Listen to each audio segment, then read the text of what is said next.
Ako'y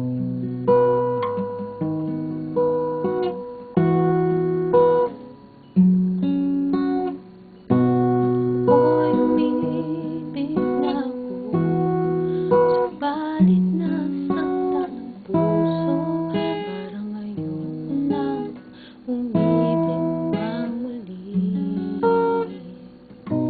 May takot na nadarama na muli ay maranasan. Ayoko nang masaktan muli ang puso ko. Ngunit nang ikaw ay makilala, biglang nagbago ang nadarama. Para sa'yo, ako'y